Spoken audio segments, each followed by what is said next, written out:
यह 30 बातें जो हर पूजा पाठ करने वाले व्यक्ति को पता होना चाहिए। शास्त्रों में बांस की लकड़ी जलाना मना है, फिर भी लोग अगरबत्ती जलाते हैं। यह बांस की बनी होती है। अगरबत्ती जलाने से पितृदोष लगता है।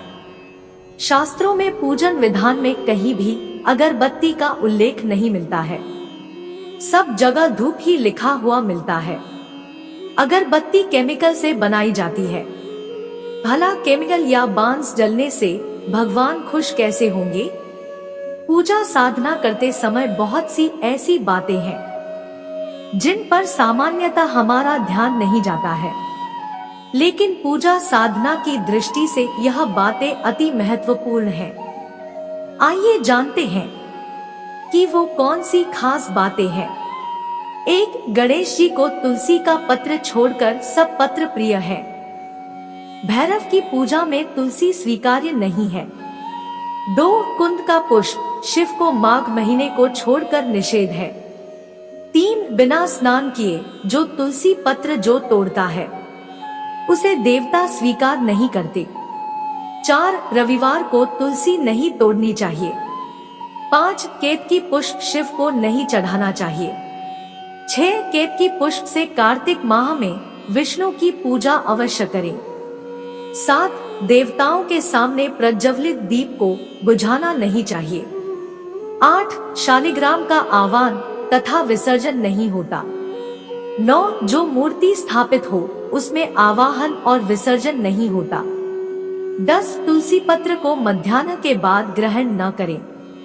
11, पूजा करते समय यदि गुरुदेव, ज्येष्ठ व्यक्ति या पूज्य व्यक्ति आ जाए तो उनको उठकर प्रणाम कर उनकी आज्ञा से शेष कर्म को समाप्त करें। 12, मिट्टी की मूर्ति का आवाहन और विसर्जन होता है और अंत में शास्त्रीय विधि से गंगा प्रवाह भी किया जाता है। 13, कमल को 5 रात, बिल्वपत्र को 10 रात और तुलसी को 11 रात बाद शुद्ध करके पूजन के कार्य में लिया जा सकता है। 14, पंचामृत में यदि सब वस्तु प्राप्त न हो सके तो केवल दुग्ध से स्नान कराने मात्र से पंचामृत जन्य फल जाता है। 15, शालिग्राम पर अक्षत नहीं चढ़ता। लाल रंग मिश्रित चावल चढ़ाया जा सकता है। 16, हाथ में धारण किए पुष्प, तांबे के पात्र में चंदन और चर्म पात्र में गंगाजल अपवित्र हो जाते हैं। 17, पिघला हुआ घी और पतला चंदन नहीं चढ़ाना चाहिए। 18, दीपक से दीपक को जलाने से प्राणी दरिद्र और रोगी होता है। दक्षिणाभिमुख दीपक को न रखें। देवी के बाएं और दाहिने दीपक रखें। दीपक से अगरबत्ती जलाना भी दरिद्रता का कारक होता है। 19, द्वादशी, संक्रांति, रविवार, पक्षांत और संध्या काल में तुलसी पत्र न तोड़े। 20, प्रतिदिन की पूजा में सफलता के लिए दक्षिणा अवश्य चढ़ाएं। 21, आसन, शयन, दान, भोजन, वस्त्र संग्रह, विवाद और विवाह के समयों पर छींक शुभ मानी गई है। 22, जो मलिन वस्त्र पहनकर मूषक आदि के काटे वस्त्र, केशादि बाल युक्त और मुख दुर्गंध युक्त हो जब आदि करता है उसे देवता नाश कर देते हैं। 23, मिट्टी गोबर को निशा में और प्रदोष काल में गोमूत्र को ग्रहण न करें।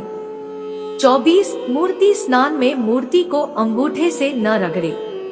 25, पीपल को नित्य नमस्कार पूर्वाह्न के पश्चात दोपहर में ही करना चाहिए, इसके बाद न करें।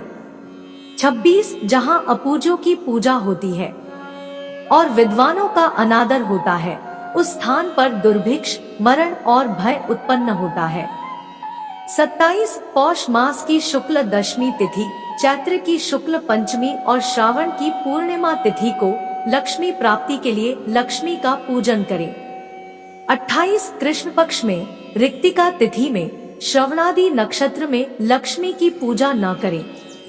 29, अपराह्न काल में, रात्रि में, कृष्ण पक्ष में, द्वादशी तिथि में और अष्टमी को लक्ष्मी का पूजन प्रारंभ न करें।